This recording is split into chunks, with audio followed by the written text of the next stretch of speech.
Alors dans cette vidéo, je vais donner des ressources concernant le grand oral et plus précisément sur la loi géométrique. Dans une première partie, je vais présenter un problème. Dans une deuxième partie, je vais présenter la loi géométrique, sa définition, son espérance. Ensuite, je donnerai un cas particulier du problème utilisant la loi géométrique. Dans la quatrième partie, je modéliserai et résolverai le problème posé. Dans une cinquième partie, je démontrerai la formule donnant l'espérance de la loi géométrique. Et dans une sixième partie, j'ouvrirai le sujet. Donc voici le problème auquel nous allons nous intéresser dans cette vidéo. Une marque de céréales place une carte dans chacun de ses paquets, et il y a en tout 10 cartes à collectionner. Et on se pose la question suivante, en moyenne, combien est-ce qu'il faudra acheter de paquets pour avoir la collection complète? Pour cela, on suppose que les 10 cartes sont équitablement distribuées dans les paquets. Donc pour cela, on aura besoin de la loi géométrique et du cadre suivant. On répète une suite d'épreuves de Bernoulli, c'est-à-dire des épreuves qui ont deux issues, soit le succès, soit l'échec, qui sont identiques et indépendantes. On note petit p la probabilité de succès et q égale à 1 moins p la probabilité d'échec. On note x la variable aléatoire qui donne le rang du premier succès. Alors, tout d'abord, x peut être égal à quoi? X peut être égal à 1, à 2, à 3, etc. à tous les nombres entiers, sauf à 0. Donc autrement dit, x prend toutes ses valeurs dans n étoiles. Ensuite, donnons la loi de probabilité de x. Donc la probabilité que x soit égale à quoi? À k. Alors concrètement, qu'est-ce que ça représente? Eh bien x, c'est la variable aléatoire qui donne le rang du premier succès. Donc ça veut dire que si x vaut k, on a eu k-1 échec. Donc autrement dit, on aura 1 moins p à la puissance k-1 fois le succès en dernière position fois p.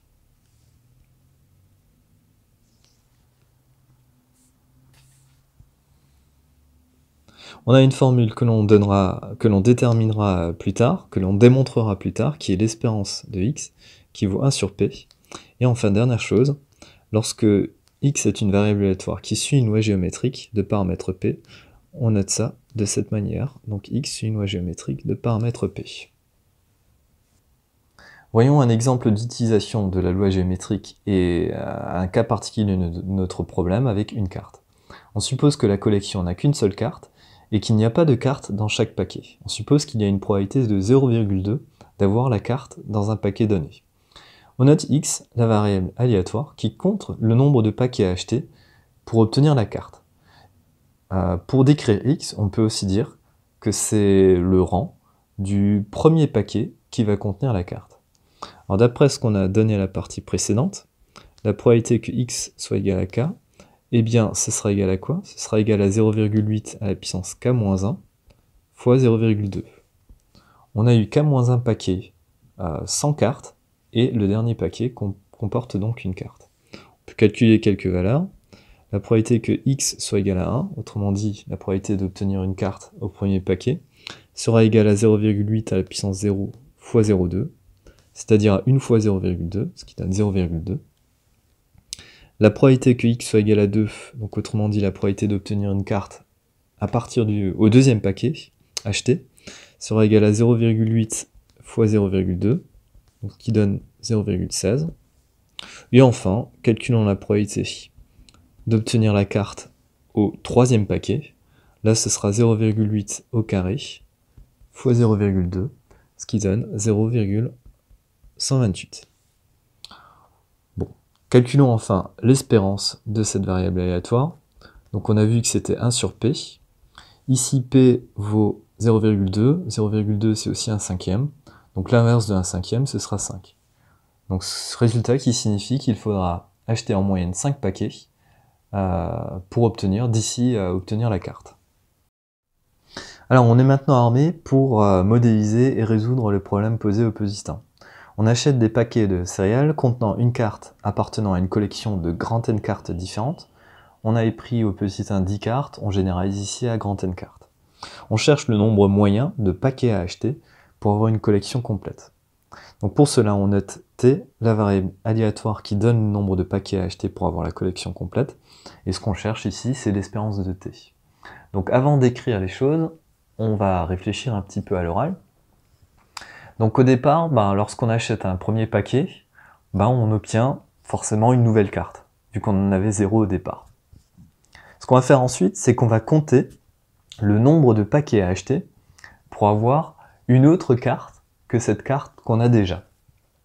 Donc autrement dit, T, on va l'écrire sous la forme un paquet à acheter pour avoir une carte, plus T1, le nombre de paquets à acheter pour avoir une nouvelle carte autre que celle qu'on a déjà. Ensuite, on va rajouter T2, le nombre de paquets à acheter pour avoir une autre carte que les deux qu'on a déjà, etc. jusqu'à Tn-1 qui désignera le nombre de cartes à acheter pour avoir une autre carte que les n-1 que l'on possède déjà. Alors ces variables aléatoires tk vont suivre des lois géométriques. Donc ici ça paraît assez évident si on y réfléchit un petit peu. Alors T1 va suivre quelle loi géométrique? Donc il nous suffit de trouver le paramètre. Donc T1 ça va être le nombre de cartes à acheter pour avoir une nouvelle carte, sachant qu'on en a déjà une. Donc la probabilité, le succès sera d'obtenir une nouvelle carte, et la probabilité de succès ce sera quoi? Ce sera le nombre de nouvelles cartes divisé, donc le nombre de cartes qu'on n'a pas encore, divisé par le nombre de cartes totales. Donc autrement dit, n-1 sur n.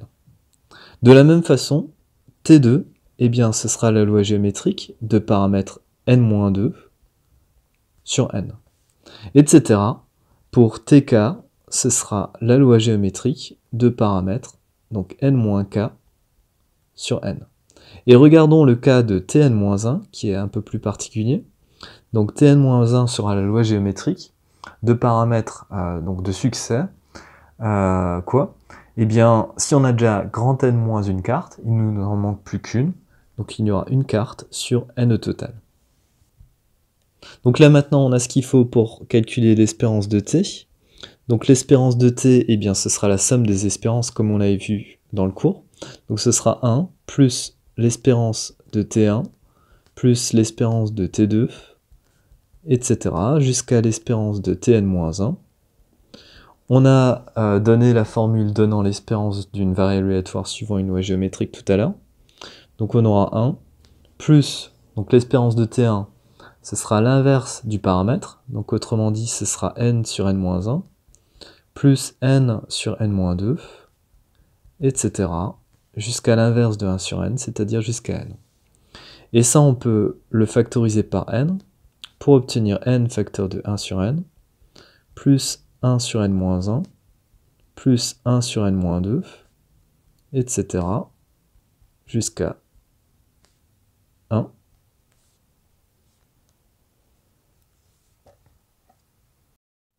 Donc on peut écrire cette formule sous la forme suivante avec un sigma. L'espérance de t sera égale à n, facteur de la somme pour k variant de 1 à n des 1 sur k. Et si on applique ça pour n égale à 10, donc en détaillant le calcul, on aura l'espérance de t qui sera égale à 10 fois la somme pour k variant de 1 à 10 des 1 sur k, autrement dit, donc on aura 1 sur 1, plus 1 sur 2, plus 1 sur 3, etc. jusqu'à obtenir 1 sur 10. En faisant ça avec la calculatrice, c'est un peu long mais ça se fait, on obtient 29,29. Alors regardons maintenant le graphique qui est représenté. Donc ce graphique représente quoi? En abscisse, on a placé le nombre de cartes qui sont différentes dans la collection. Donc on est allé ici jusqu'à 10. Et en ordonnée, on a placé justement l'espérance de t, autrement dit le nombre moyen de paquets à acheter pour obtenir le nombre de cartes qui se trouvent dans la collection. Donc si on a par exemple une carte dans la collection, il suffit d'acheter un paquet. Si on a 2 cartes dans la collection, il faut acheter en moyenne 3 paquets pour obtenir ces 2 cartes.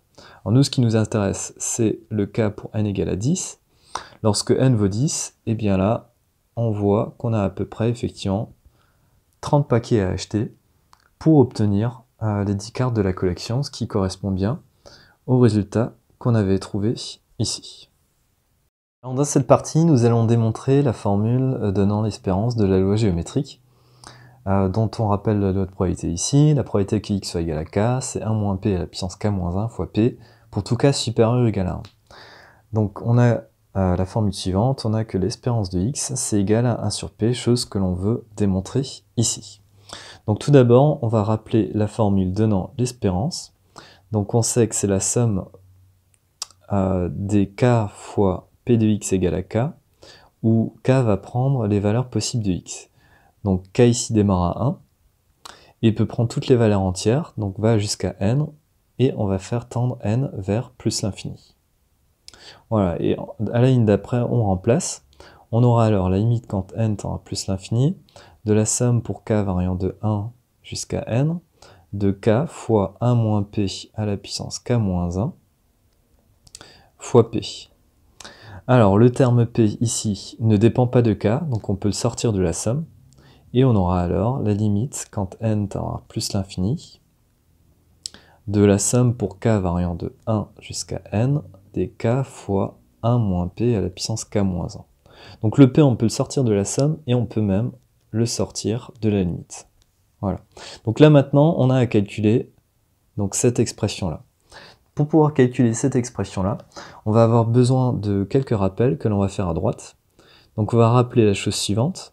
On va rappeler le résultat suivant, que la somme pour k valant de 0 à n, des x à la puissance k, eh bien c'est 1 moins x à la puissance n plus 1, le tout sur 1 moins x. Donc cette formule fonctionne pour x différent de 1. Et ici, on va se fixer x compris entre 0 et 1, plus précisément. Ce qu'on va faire avec cette relation, c'est qu'on va la dériver. Et ce qu'on fera aussi, c'est qu'on va faire tendre n vers plus l'infini. On va faire plusieurs choses en même temps. Alors, on va d'abord dériver x à la puissance k. La dérivée de x à la puissance k, c'est k fois x à la puissance k moins 1. Quand on dérive une somme, on obtient la somme des dérivées. Donc quand on dérive la somme qui se trouve ici, eh bien, on obtiendra la somme pour k variant de 1 jusqu'à n, car l'indice est décalé, de dk fois x à la puissance k moins 1. Et maintenant, on va faire tendre n vers plus l'infini. Donc on va calculer la limite quand n tend à plus l'infini de cette somme. Donc on va aussi dériver à droite.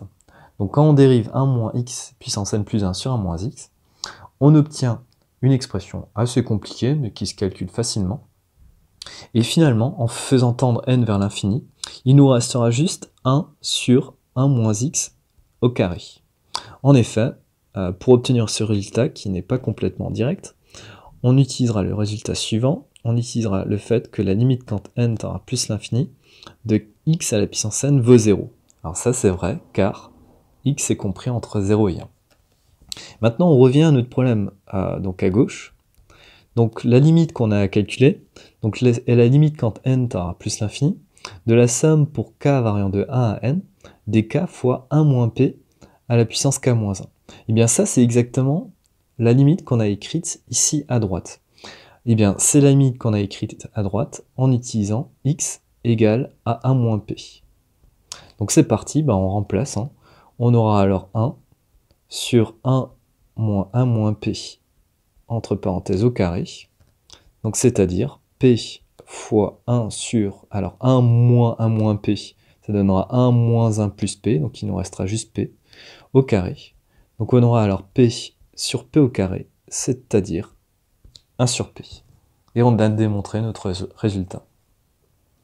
Dans cette dernière partie, on va ouvrir un petit peu le sujet. Donc, qu'est-ce qu'on aurait pu étudier d'autre? On aurait pu proposer d'autres situations de départ.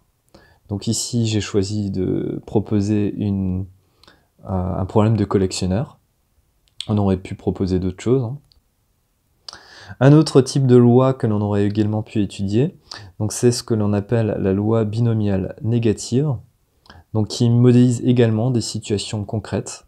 Et donc, on a encore un foisonnement d'autres situations de départ.